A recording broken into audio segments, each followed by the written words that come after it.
sentado con sus manos y brazos, pies y piernas dentro del barco y cuida a los pequeñitos.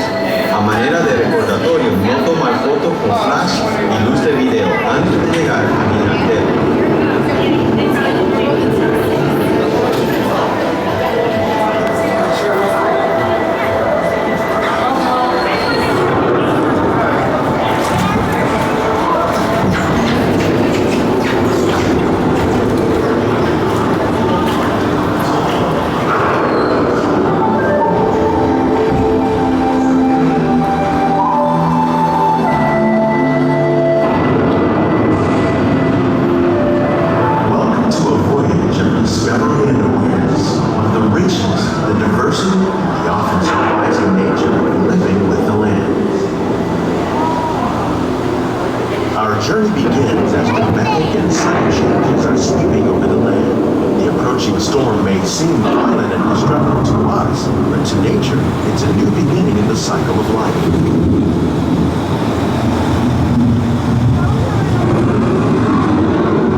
One of those living systems is the rainforest, home to the most amazing concentration of life on our planet.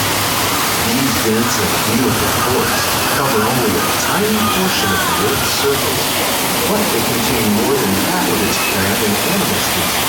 Rainforests are also extremely rich and productive living systems, providing us with oxygen, food, medicines, and other elements essential to our lives.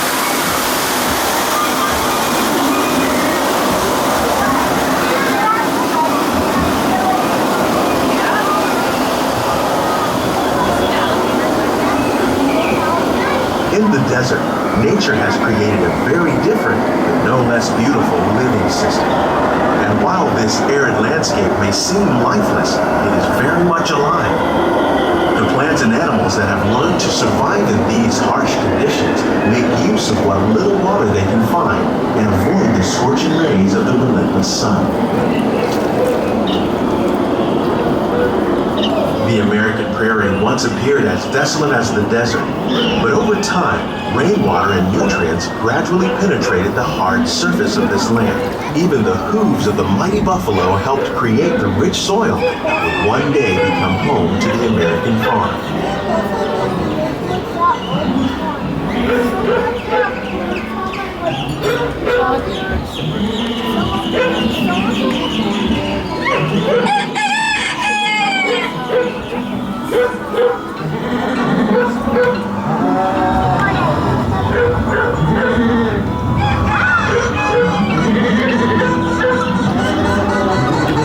Of all the forces at work on the land, humans have had one of the most profound effects.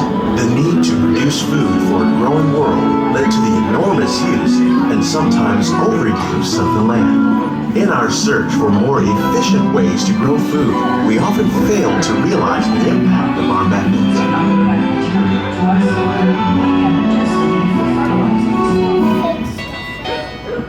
In farmlands across America, we're learning that by plowing under vegetation. Today, we're learning to live with the land, discovering better ways to grow food that will assure both human and environmental well-being. We're learning to produce food on desert seacoasts by developing and planting crops that thrive on salt water. Here at Epcot, we're learning to reduce the need for pesticides by using natural predators like ladybugs and wasps to control pests. In Japan, we're learning that by adding compost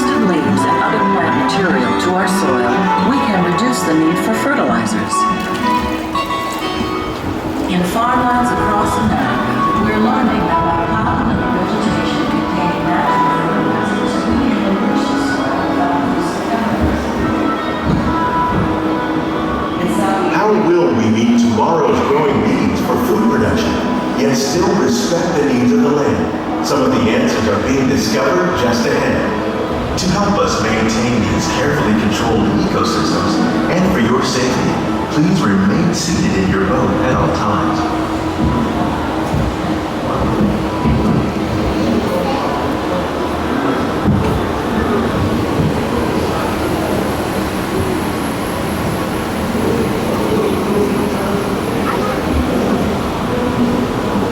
Welcome to our living laboratory, where scientists from Epcot and the U.S. Department of Agriculture are exploring innovative ways to produce bountiful harvests now and into the future.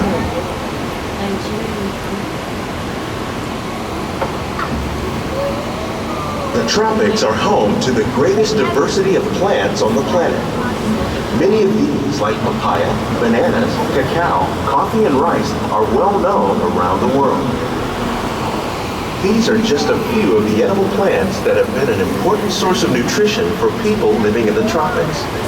Many are rich in vitamins and minerals, while others are well adapted to growing in less than ideal conditions. Some, like the water lily, thrive in wet, swampy areas and waterways. All parts of this plant, even the flower petals, are edible. The starchy root of the plant has long been used to make flour for baking.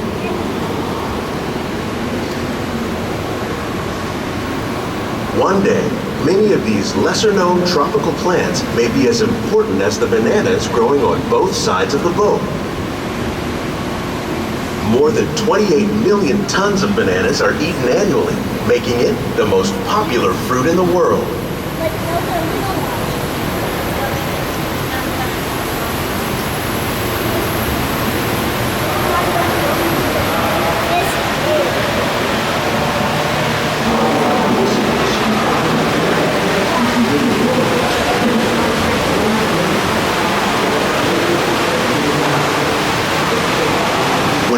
Farming, you probably don't think of fish, but fish farming, or aquaculture, accounts for nearly half of all the seafood consumed globally.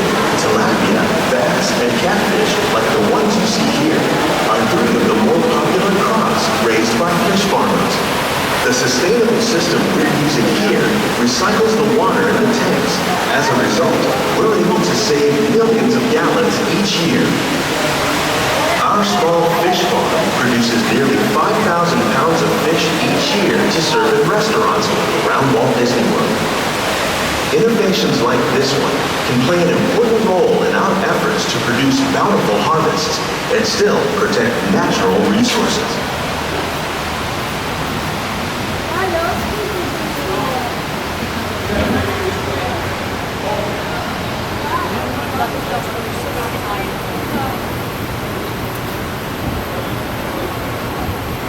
While there are more than 50,000 edible plant species in the world, most of us are only familiar with the handful that make up our everyday diet. The common grains growing here, wheat, maize, sorghum, and millet, plus rice, account for nearly 2/3 of our global food consumption. Learning how to increase yields of these staples is an important goal of research around the world.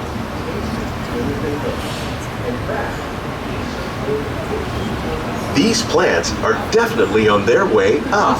Innovative growing techniques like these increase yields while more efficiently using resources like water, fertilizer, and pesticides. Another innovation at work here is our integrated pest management program. By populating our greenhouses with beneficial insects that prey on harmful pests like aphids and flies, we are significantly reducing our reliance on conventional pesticides. We're growing these crops using our nutrient film system. This technique precisely controls and recycles water and nutrients. With it, we can produce over 27,000 heads of lettuce a year in this one small area.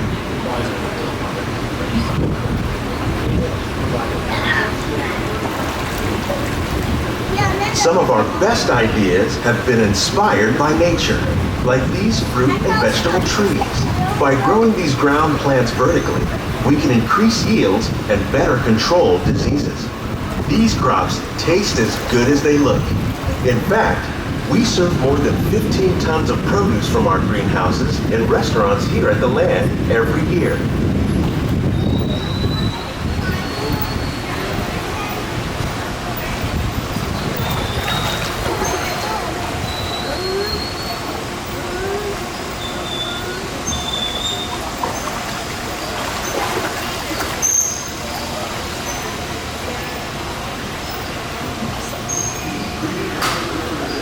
The future of agriculture may include innovative ideas like this vertical growing system. Plants grown in this way use a fraction of the space required by traditional growing methods. That saves water and increases production.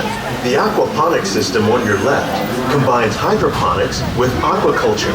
The fish provide a natural source of fertilizer for the plants, and the plants help keep the water clean for the fish. It's another great way to produce more while using less. In our lab, Epcot scientists are working with the U.S. Department of Agriculture on a number of innovative projects. The goal of these efforts is to produce higher yielding and better quality plants. We'd like a closer look and check out the behind-the-scenes walking tour. It's a chance for the whole family to get up close and personal with the plants and growing techniques in our laboratory. Please keep your hands and feet inside the boat and remain seated until the boat comes to a stop.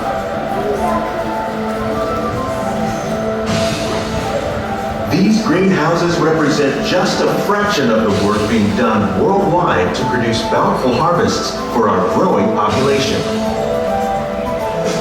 Scientists, farmers, and even backyard gardeners are doing their part to improve the quantity and quality of foods that we all rely upon.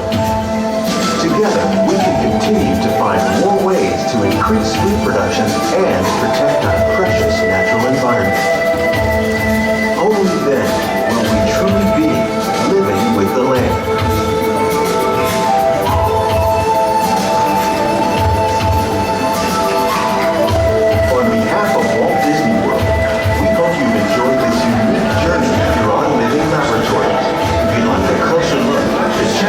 Behind-the-scenes walking tour.